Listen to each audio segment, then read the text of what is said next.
đó cam ba thầu thứ chi nó thật kia sân cú cú được tạo ta sưu qua thì là đã bắt lò chỉ có con lục kia tôi chẳng nó sẽ cắt tôi để có kia này có kia nó các sản tôi kia lò nhỏ thế này giờ đã là trả tôi kia không muốn nó ra người ta nó đã sẽ chào nè chia sẻ đó nè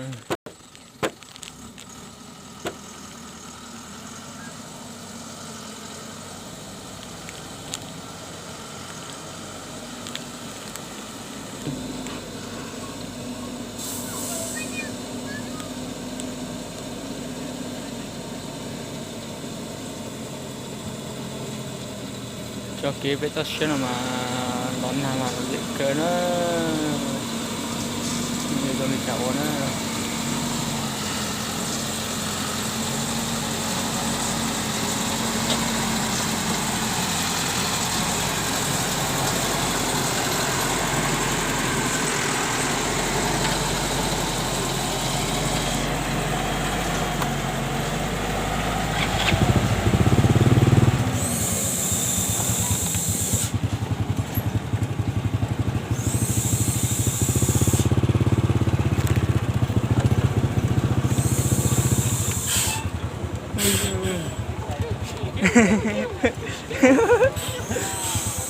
hay lời xin á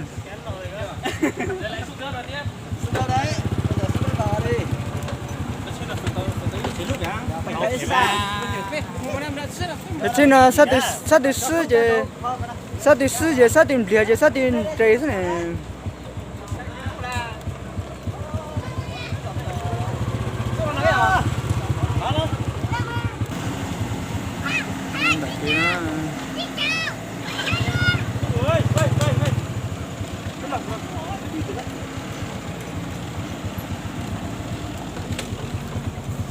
mua gần tàu nữa cho cái giờ cái thiết lò là chỉ không một cái thiết lò thôi nè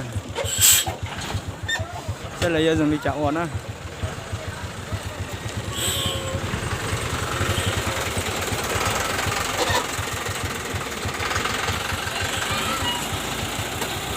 dùng chảo nè nó tiền nữa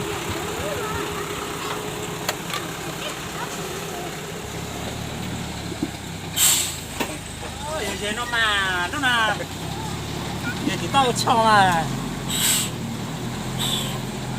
cái chia nó đó chơi cái tu không một ra cái đi hơi yo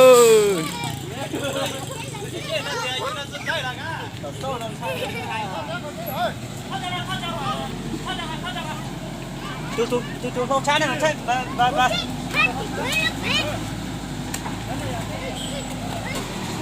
lò gì tiệt đó hay lời xin à chứ đừng có đây ép lúa có tiền sai rồi sao nào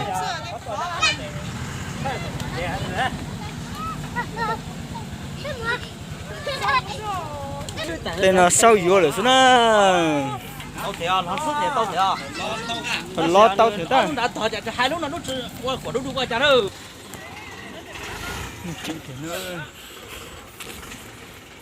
vậy thế có ai biết cái chuyện của người ta số lượng ya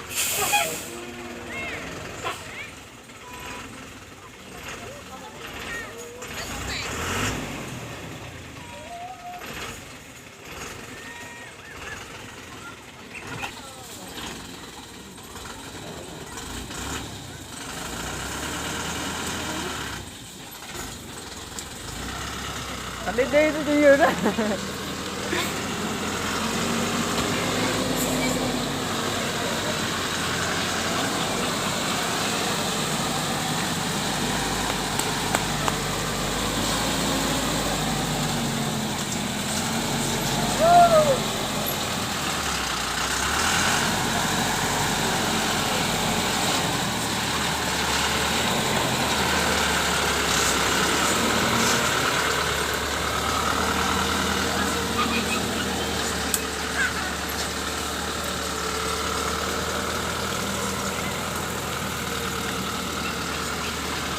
lướt đi con đấy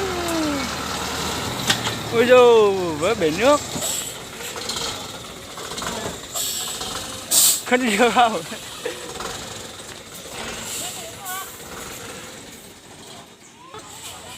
Mà lọc hành sao đó, mà xem đường chỗ đó. Không mà cho nó ta rùa thầu mà cho mà cho tí con nó, ta có tí giờ kia sẽ lo chứ, máy sẽ ta phù khó sẽ lòng. Sau yếu ở dưới đó là tất cả cái đó, thế tí từng thôi.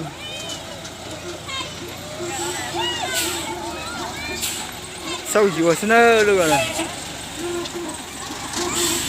Cho nó thiệt cho tay lấy chuyện sân á, cho nó tay lấy chuyện sân lo chứ nó sau yếu ở dưới đó. Sau yếu ở dưới đó thì nó tao thế à? Bữa nào cho ăn sâu là cái gì cả? À thu lại gì phanh nó mất lại Cho tới cho tao ta, nó sâu nè. gì phanh nó mất lại tới ta, đấy ta không? Tao nó lúc nào tao rồi. Một cái con hả tu? Con hả được không?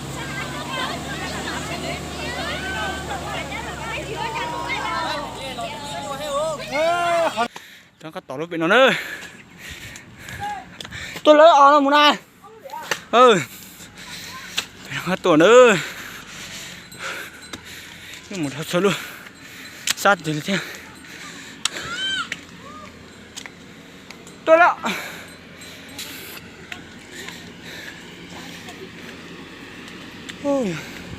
Thì nó mặt thì số hết nó ra vậy nó xem.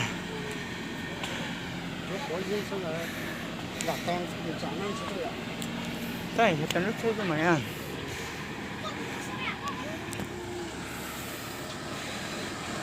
Nó dễ sống boss ấy. Nó nằm mặt thì hơn. Số phủ để lại á.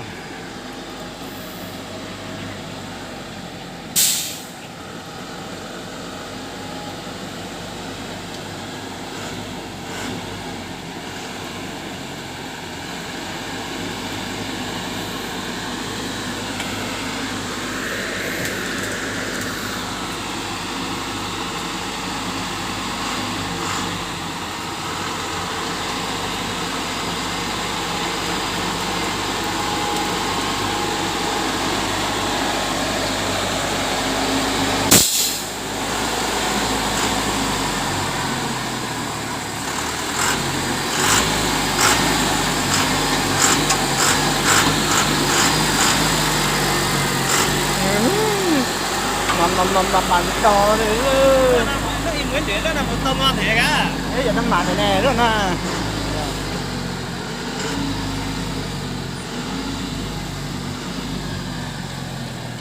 luôn là cho xa một luôn đây đó, đây gần sâu dữ rồi chứ.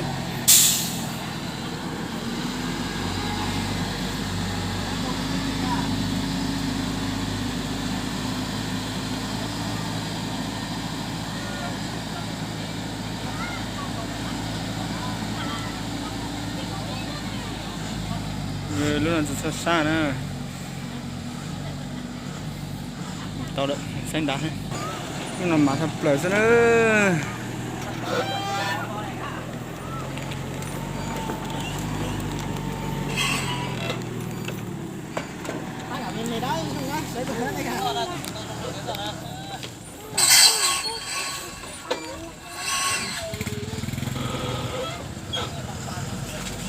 ô cá chu rồi.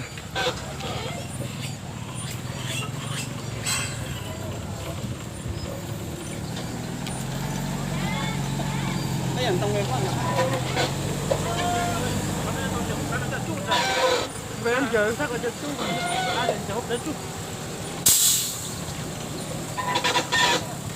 Ôi vô cái mùi giờ kê luôn.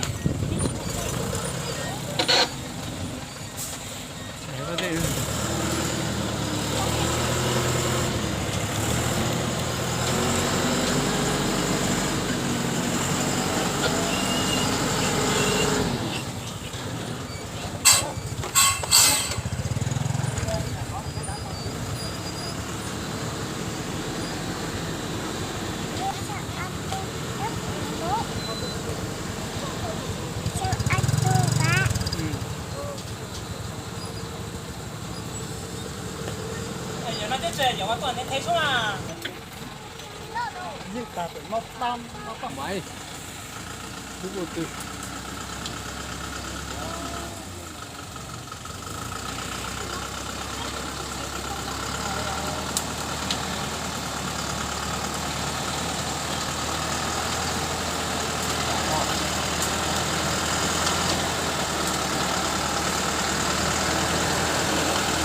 là gì giờ nó bây giờ đua lọ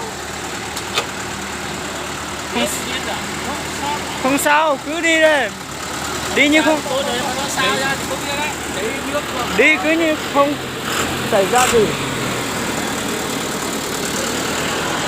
nó buồn thế sao như thế này đây là đây à xưa lại đây nào cho ăn này thay cho ăn không thay cho ăn không ta là có rất là cây rồi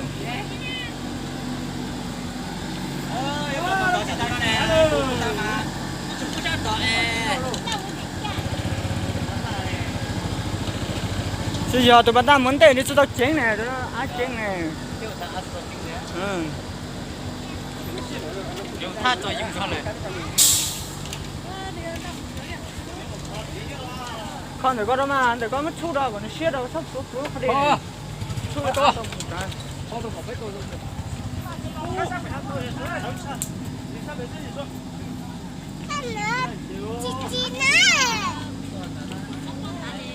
Thầu đó giặc tỉnh rồi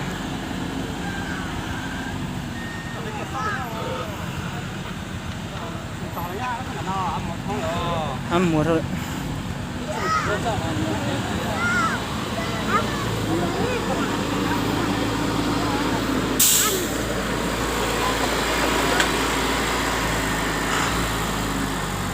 mà chụp tới xưa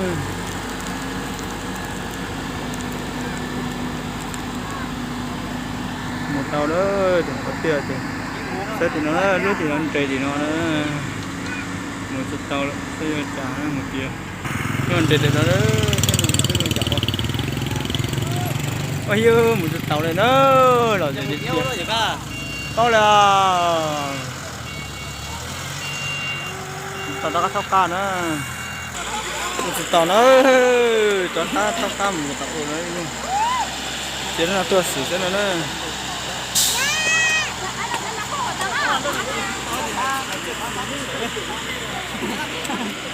thế nó lọt cho tao là thế nó làm gì thôi em lỏng cái đấy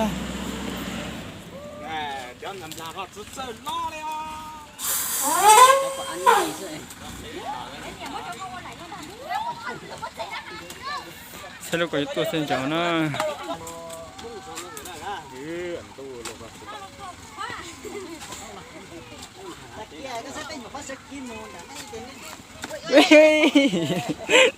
đồ này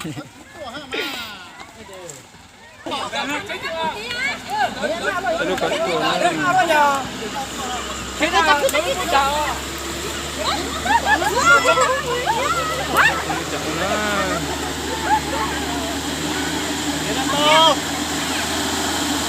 để nó lúc chia rồi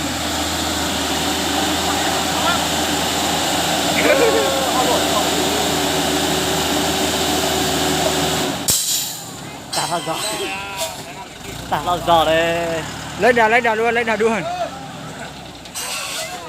còn lại bé cháu có cho mình đây có tôi tàu nó một cái xe nào mà sử dụng những gì kia nữa chơi tôi nó khát cho nữa tàu gì tê dễ dữ nữa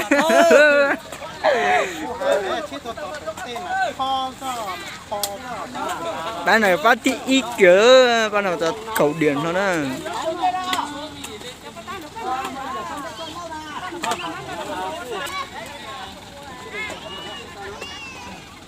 là gì thì tiền nó có còn nữa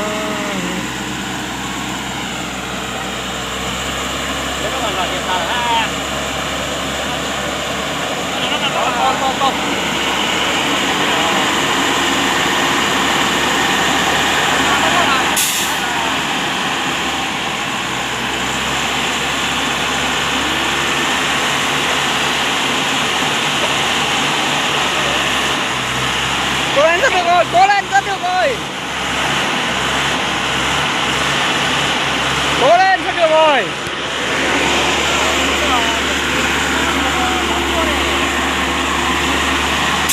Ta lấy lon na nào mà. Kinh nghiệm lon na thì gió có lẽ.你好多短的，你再开你那。你开车底呢。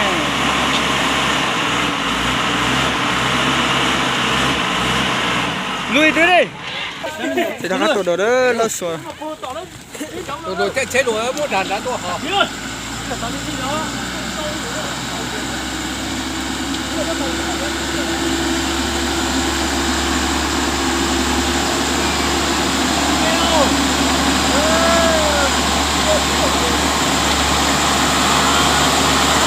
Ok chưa? Ok rồi đó.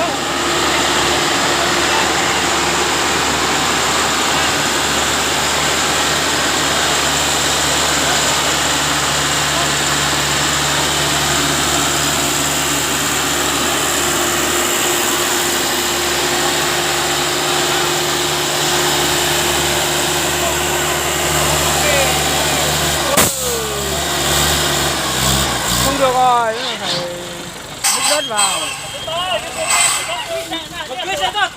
Cho nó trọt xuống. Ném gì là cái giặc kia. Cho đi đỏ con ly.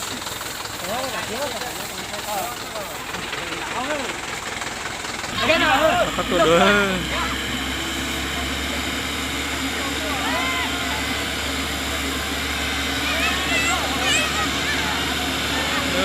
Trọt xuống tắt tàu lên nó nữa.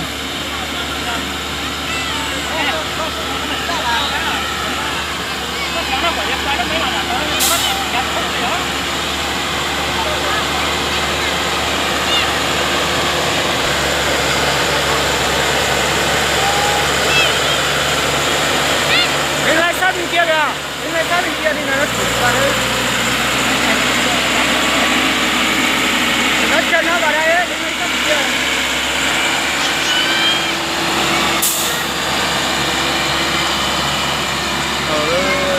To kế luôn á. Xây luôn rồi.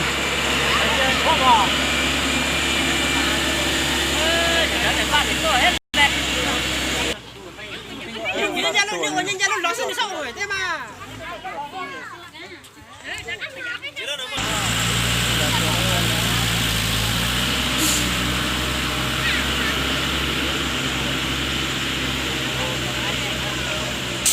Mà được sống bó sơ tổ nữa nó sẽ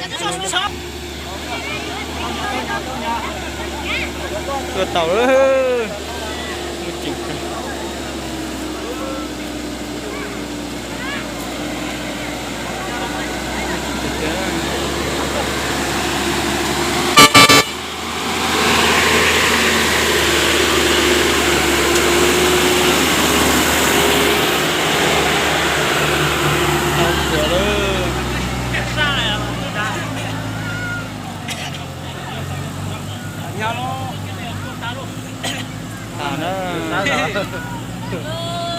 cao à?